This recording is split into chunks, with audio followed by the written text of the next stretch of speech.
Greetings and salutations, ladies and gentlemen, distinguished dignitaries, industry leaders, and esteemed participants. A very good morning to you all. My name is Sahibjeet Kaur, and it is my privilege to welcome you to the second day of the 5th RailTrans Expo 2025, one of India's most influential platforms dedicated to the future of railways, mobility, and transportation.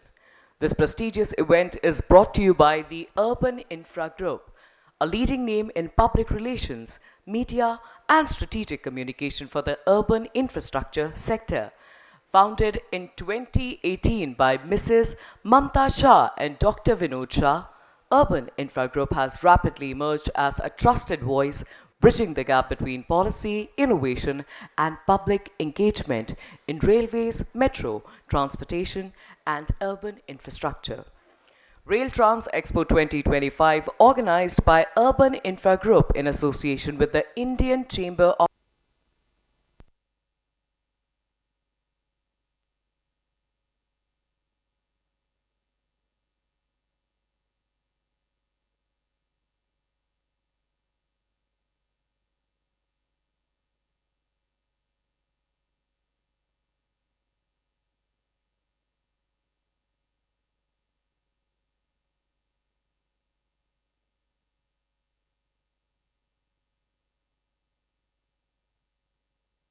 IoT, sustainable transport, and enhanced public-private collaboration.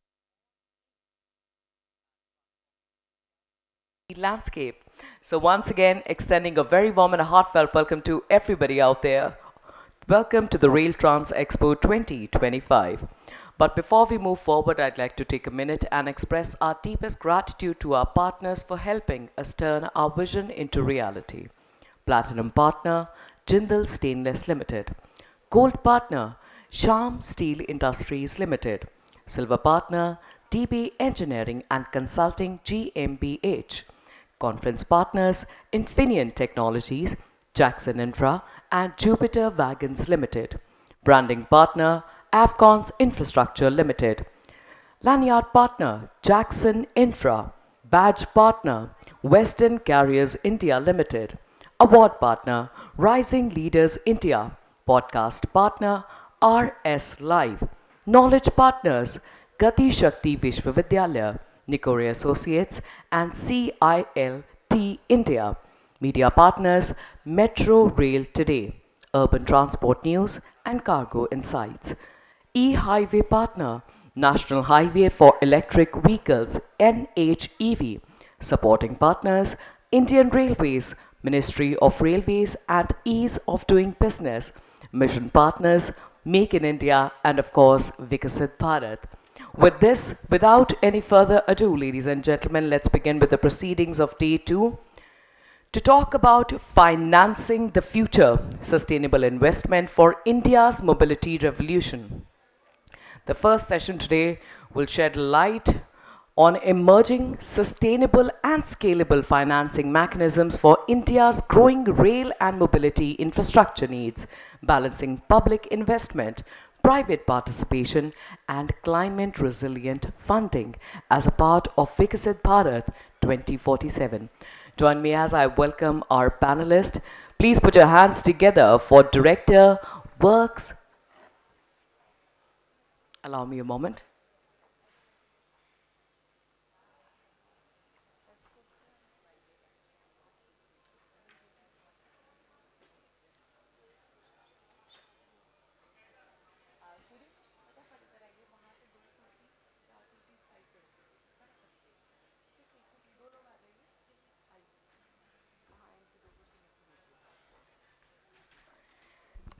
Well, we've had some recent victims of the Delhi traffic situation, so please expect a few of our panelists to be joining us momentarily. First and foremost, please put your hands together for Chief Engineer at Indian Railways, Ms. Mona Srivastava.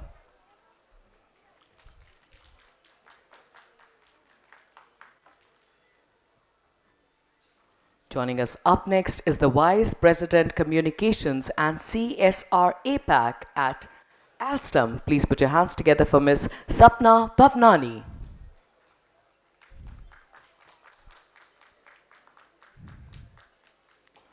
time to welcome the moderator. Please put your hands together for founder Nikore Associates. Please give it up for Miss Mitali Nikore.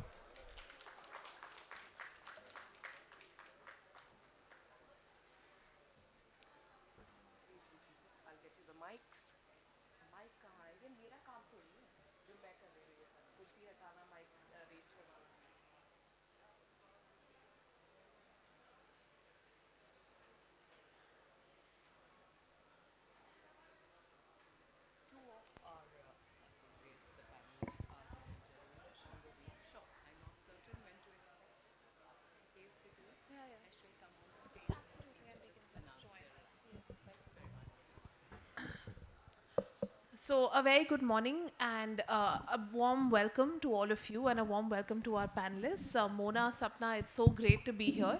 I think let's first take a moment to just appreciate the fact that this is an all woman panel, not talking about gender issues at a railway conference. So I think that itself is something that is very interesting, and I'm glad we've achieved this. So, without further ado, I'll just lay the context for 2 to 3 minutes about what we are actually going to speak about today. And then Mona and Sapna bring you, very much into the conversation. So I think financing the future, this topic itself, is something that we've all been grappling with when we talk about urban development. And I've actually been on several panels in the last, few weeks actually, where there's been a lot of discussion around the fact that, we have a need of almost 8 to 10 billion dollars per year of financing for the kind of urban development that we want to see. And on top of that, of course, there is the trunk infrastructure requirements. I mean, there's railways, there's highways. So kind of requirements of the infrastructure sector are massive, even today. And what is really changing when we look at the financing landscape is that there is a move now towards leveraging private financing. And the government is not just saying, oh, I will come in and just finance this infrastructure or finance even these services, but I will ensure that there is a leverage factor. To every rupee that is invested by the government, there should be more than 1 rupee that is coming out from, the private sector. So I think today these approaches have really changed. Public-private partnerships are really, amongst the most important instruments when it comes to urban mobility, as well as railways, as well as highways. So I think, Mona ji, my first question really to you is that, within the railway system, how is that shift playing out, when it comes to the financing requirements versus the financing that's available? It's a very valid question today because when I look at railways as an organization, as you brought out right away, we are into infrastructure augmentation in a very big way. And we are doing right from Amrit stations to Fatak Mukt Bharat to innovation in our rolling stock to safety enhancements. Really, I would say pretty advanced safety enhancements to ensure seamless travel for our passengers. Besides this, we are also looking at lot of innovation in those areas where we never thought we wanted to innovate or maybe, kind of augment to that levels. Like the commercial sector, if you look at, we are going into even giving up our commercial sidings on a PPP basis. So yes, we are trying to explore a lot of projects depending on what, how much can we leverage, as you brought out. Like we are doing a lot of colonies, and therein we are looking at colony redevelopment with some amount of commercial being given to the developer. Likewise, we are also looking at station redevelopment on a PPP mode, or say upfront giving up some land parcel, drawing some money out of that, then divesting that money into some other project.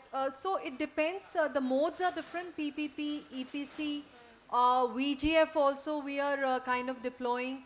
So it depends, but yes, the point still remains that we are exploring, we are diversifying into different modes of financing to attain the target that yes, we want to first build infrastructure, and then the next stage we also want to maintain it. Like just a few minutes back, one of my seniors was just discussing with me that would we be able to come up with this model of station upkeep and maintenance through a private agency by leveraging, say, some commercial space or otherwise.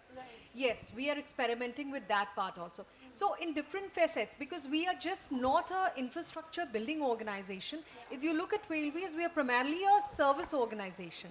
So whatever we are building is primarily going to be put to service. So once put to service, maintenance becomes a big question mark for us. So we're looking at that facet also as to how we build, operate, and then, you know, maintain it. So we're trying to leverage by different modes of financing. I hope that answers. Absolutely, it does. Thank you. And I think, Sapna, that is exactly tying in with the work that Alstom is doing, because of course, when this leverage ratio needs to increase, or when private sector capacity needs to increase, it is global companies like Alstom who have that expertise that can come forward and say, we're going to work with this ecosystem, we're going to work with the Indian Railways, but then also somewhere try to build a whole value chain, right, of Indian suppliers and Indian, service providers who work within an Alstom umbrella in some cases. Thank you, Mitali. I think to start off with, I think the perspectives I'd like to bring to the panel is the manufacturer and the OEM's perspective on financing and the different models that can accelerate infrastructure. And in that, I think, one of our biggest successes in India is the public-private partnership model that we have with the Indian Railways, which is our factory in Bihar that's producing 800 freight locomotives, right? One of the most successful PP examples, Mona, if you agree with me, in the country currently. So we know for a fact that models like this can accelerate, like I think back in 2014 when we signed this very landmark agreement with Indian Railways, I think we were still at very exploratory stages. If anything, I think the execution and the implementation of this project would have given both sides confidence that these models can work and actually successfully deliver both a very, very viable and a successful product for the market and work equally in terms of financing for both partners. Mitali, I think as international companies, I think, we've helped structure various financing models, all of the different types, right? From VJS, ECB, hybrid, which I think today is the need of the hour, and it's what we're seeing, I think, going majorly across the world.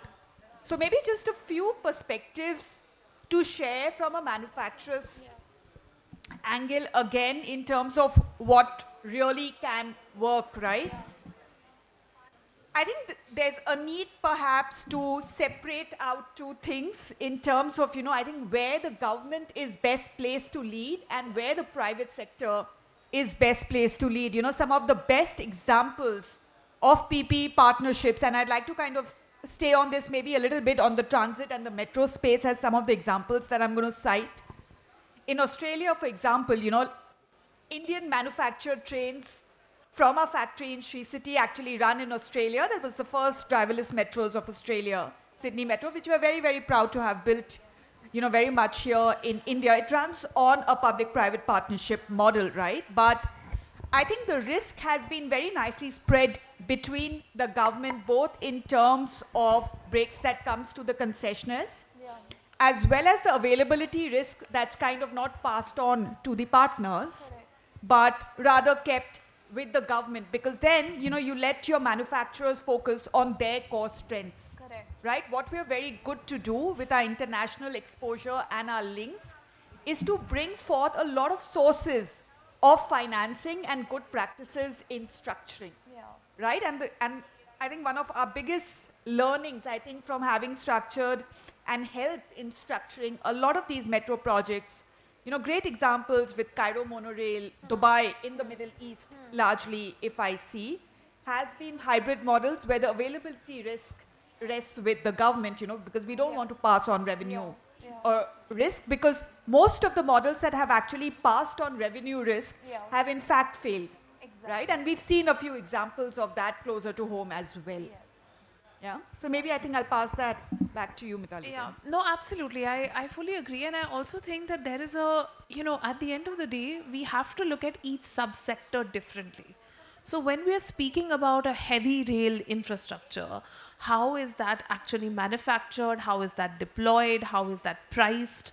Especially in a country like India where railways is the mode of transport for the poorest of the poor, vis-a-vis metro rail services, where we are seeing a massive amount of interest, investment, political push right now in having metro rails come up in city after city, but of course much more on the SPV model.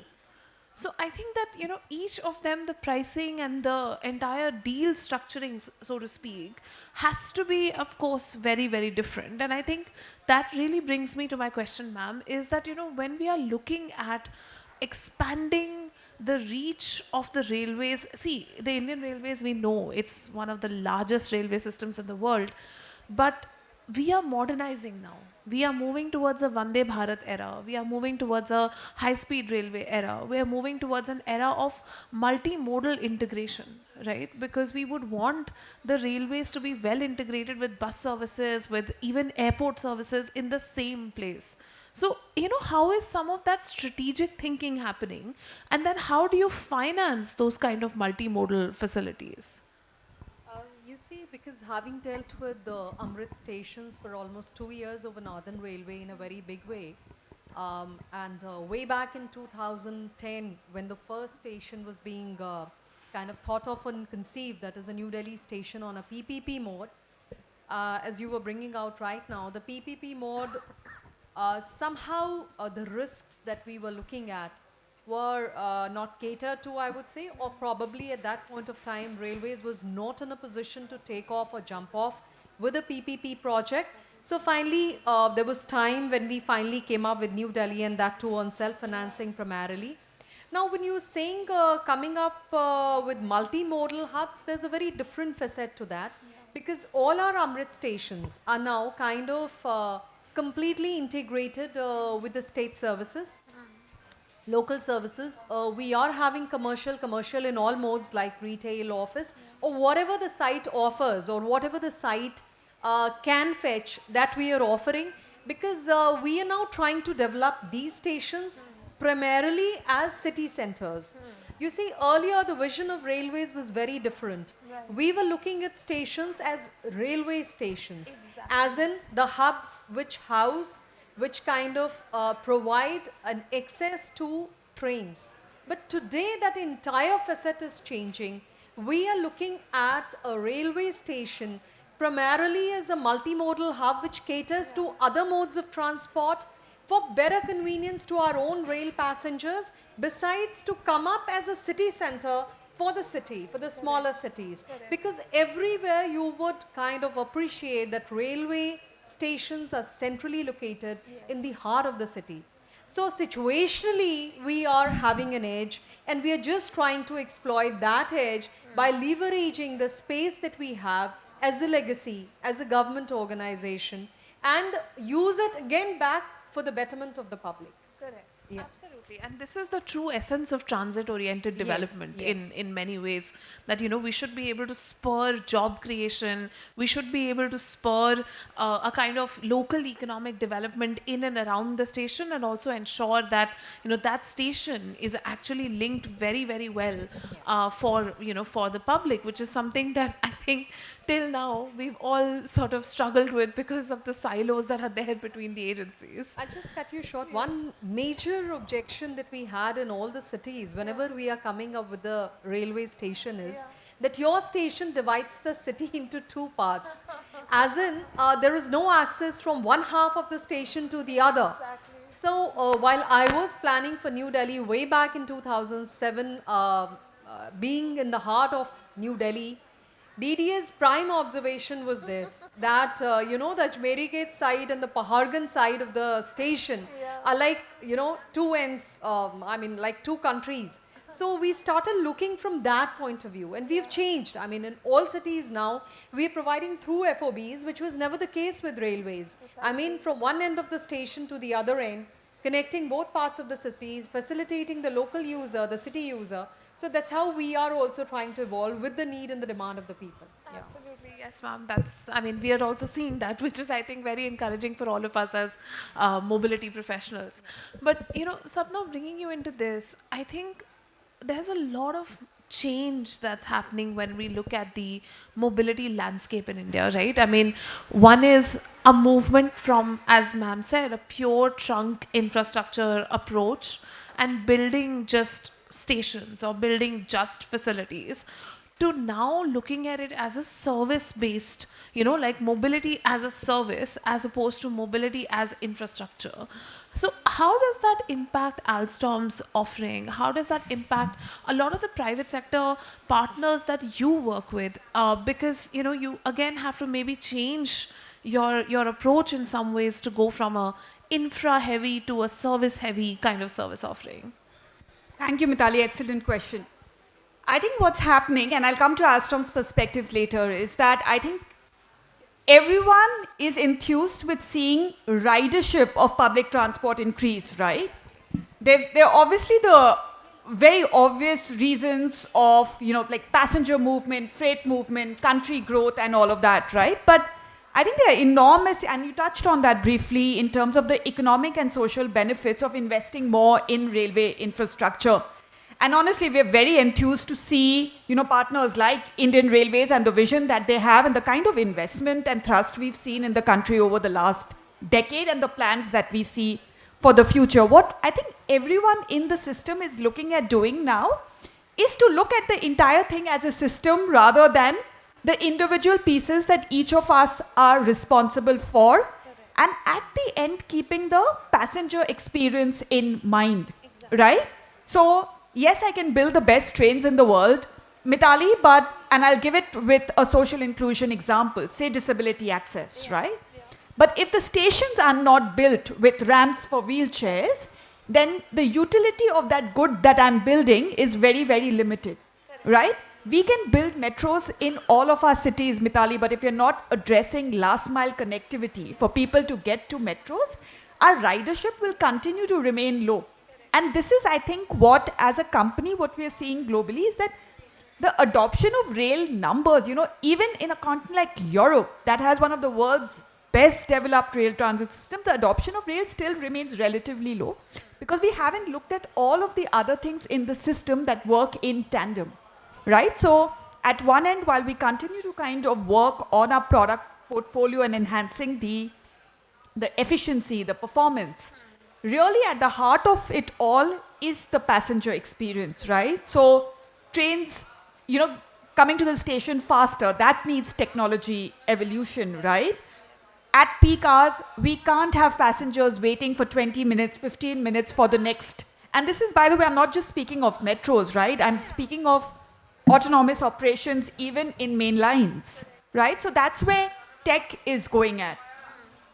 Trains are being designed keeping the passenger experience in mind, right? We're working with our customers that how can we holistically as a system work with you to even on an advisory capacity as to what else can be developed around, right? So I think it's still a niche offering, but I think the entire industry is working towards the awareness that we need to keep the end user's overall experience and touch point with that product that we are building and design around that. Yeah? So that's where focus is at currently. Yeah, no, I mean, that makes complete sense because I'll just narrate one example. So, you know, I do a lot of work on gender mainstreaming and also universal accessibility. And just last week, my team and I, we were in Hubli, right, in Karnataka, and we were doing an audit of the newly built bus transport infrastructure in the city to understand whether this is universally accessible or not. And literally the points that you're mentioning, the buses were actually beautiful, you know, they were low floor buses, they were buses that were very easy to access and absolutely like level from the bus station. But the entry into the bus station everywhere was with a staircase. So then how can a wheelchair user or, a stick user or anybody who's, any other form of disability, because of course we always forget that there are so many forms of disability, how can they even enter the station? So literally there's one entry at the back somewhere, and if you know about it, then you know about it. And, so these elements, like you mentioned, of inclusion are so critical when we are talking about the future design of mobility. And of course, for women, we see it more and more that, it's not only about the infrastructure, but also about the safety and inclusion aspects of the entire transport ecosystem. But I think, the last set of questions from me, uh, if you both were to, like, just as a rapid fire, say 3 things you'd want to change in the current financing ecosystem for infrastructure in India, what would it be and why? Just 2 or 3 things you'd want to change. If you talk of financing, I say there should be more of private participation, more excitement, more incentive, more incentivization from the government to the industry. Not just for finance, you posted the question finance, but I would say also for technology development. You were talking of transit. That's one of my concerns. I've been writing about it and I've been talking about it, not just in public fora, otherwise also. We've been working in fragments. And if you talk of Alstom, okay, we talk of trains, we talk of stations. There is something in between, wherein again, some mode of financing, some mode of financial modeling has to come through with the industry participation who bridges that gap. We hear of metro lines, phase 1, phase 2, phase 3 in all cities of India today. But I staying in Noida, I have access to metro stations. Within every 1 kilometer there's a metro station, but the only option is a local battery rickshaw. Right, that could be accessible or maybe very friendly for my first metro station. But if I have to kind of catch a train from a metro station 3 kilometer apart, the only option is a Ola cab or my private car. So there is a gap which has to come about for more proliferation, for more strengthening of our transport infrastructure. And for that, there has to be some innovative financing mode, which the government has to pitch in, incentivize, and the private players have to catch on to it, innovate and come up with something. Because without that, we're not looking at very big financing, but that interim thing has to come about with some cost sharing from the private player as well as the government. That's my first wish list. The second, again, into financing, there has to be incentivization, corporate social responsibility enhancement for Divyangjan. That has been a patent subject of mine over railway stations. I kind of confess and acknowledge that we are still to make all our stations completely Divyang friendly. So there has to be some incentivization which kind of makes this mandatory. I have done the study of a lot of European stations, and the first prerequisite over those stations in station design is a kind of inclusivity. That has to come about some way. There has to be some incentive from the government that this should be my first take, be it over a bus hub, be it over a metro station, or be it over a long haul, like our train stations. These are the two major things. And the third thing over financing again, we should come up with unified metropolitan transport authorities which have these wings to kind of cater to everything. As you're talking of financing, they would have a wing which looks at the financing models, assists the central as well as the state government over financing, the private players over technology and participation, and then a complete amalgamation of all the sectors to participate. These are the 3 things I think. Thank you. Thank you so much. I think the flip side of always going second is that a lot of the things I think have already been spoken about and very well articulated. So maybe just to add to that, I'm not sure I'm going to go with 3 necessarily structurally, Mitali, but I think to ma'am's point, absolutely, I think I can confirm with what we are seeing globally, there is a lot of interest, whether it's from private pension funds, whether it's from infra investment funds, to actually invest in the infrastructure. What we need are more bankable projects. And I think the entire industry needs to work together to define what bankable looks like. And we'll defer, I think, like we have a very, very big player on the stage with us, so we'll have to defer to them to see how best we can design some of these bankable projects together, industry and government, right? That's number one. The second, I think, that interim funding that I think, ma'am, you referenced, for me, it's a private area of passion because, like I said,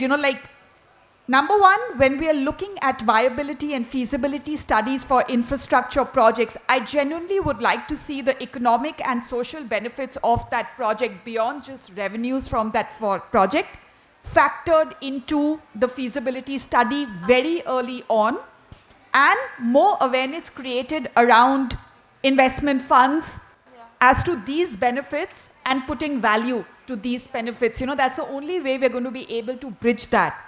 I know that from my corporate, because I lead the corporate social responsibility portfolio for Alstom for the region as well, we are privately supporting, Mitali, this is an area of passion for us, as how do we bridge all of the social issues that exist in the field of mobility.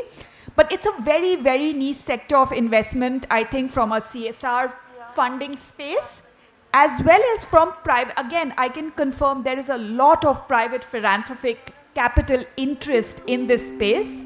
We need to, I think, raise more awareness. Yes, I think we need to tap into it. We need to unlock financing in that space because I think the interest exists. Yeah. We need to define and explain the how. Yeah. Absolutely. And I think, the point that you made about bankable projects, but most importantly about the economic and social benefits, were just music to my ears because that will mean more revenue for my firm.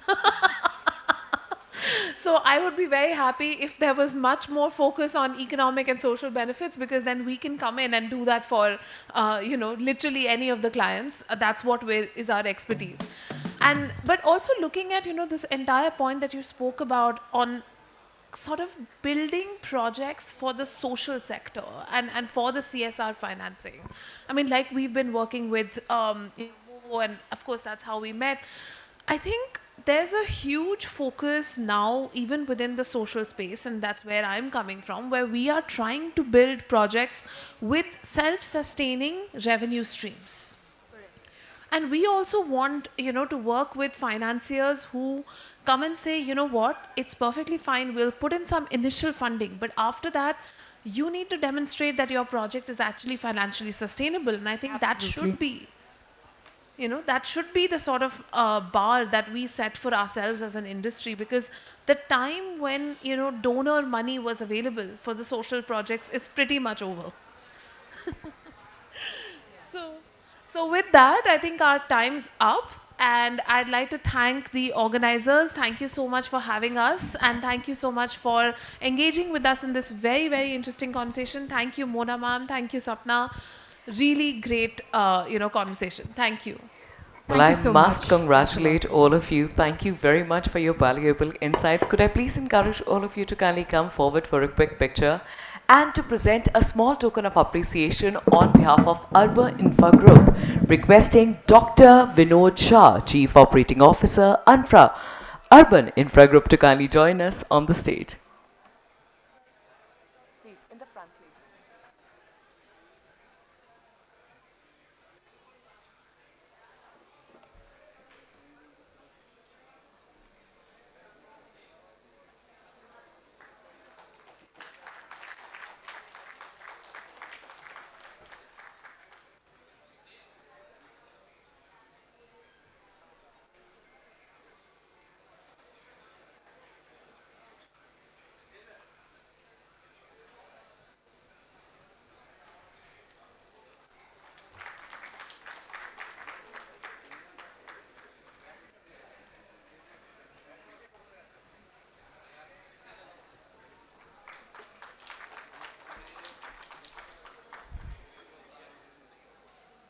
Thank you very much.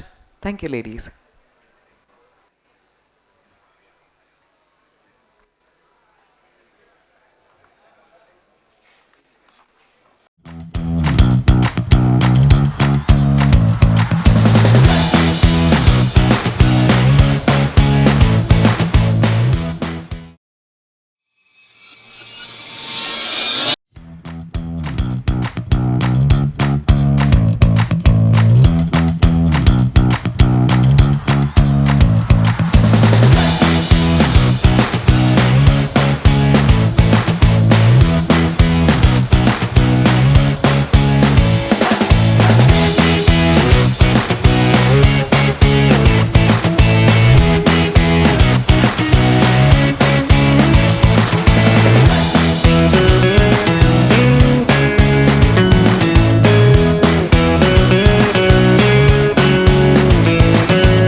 wonderful idea and very thoughtful and a great exhibition. I really congratulate not only for organizing this thing.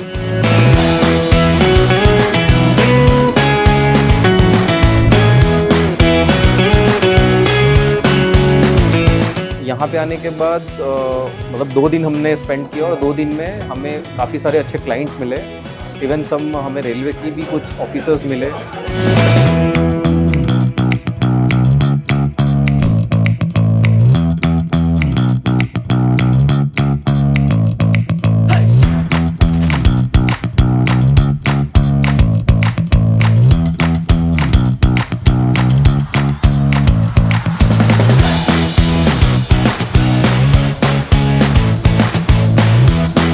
When we had installed our stall, we were getting all the supports, all the manpower, all the equipments and tools that we needed. It was really pleasant experience over here.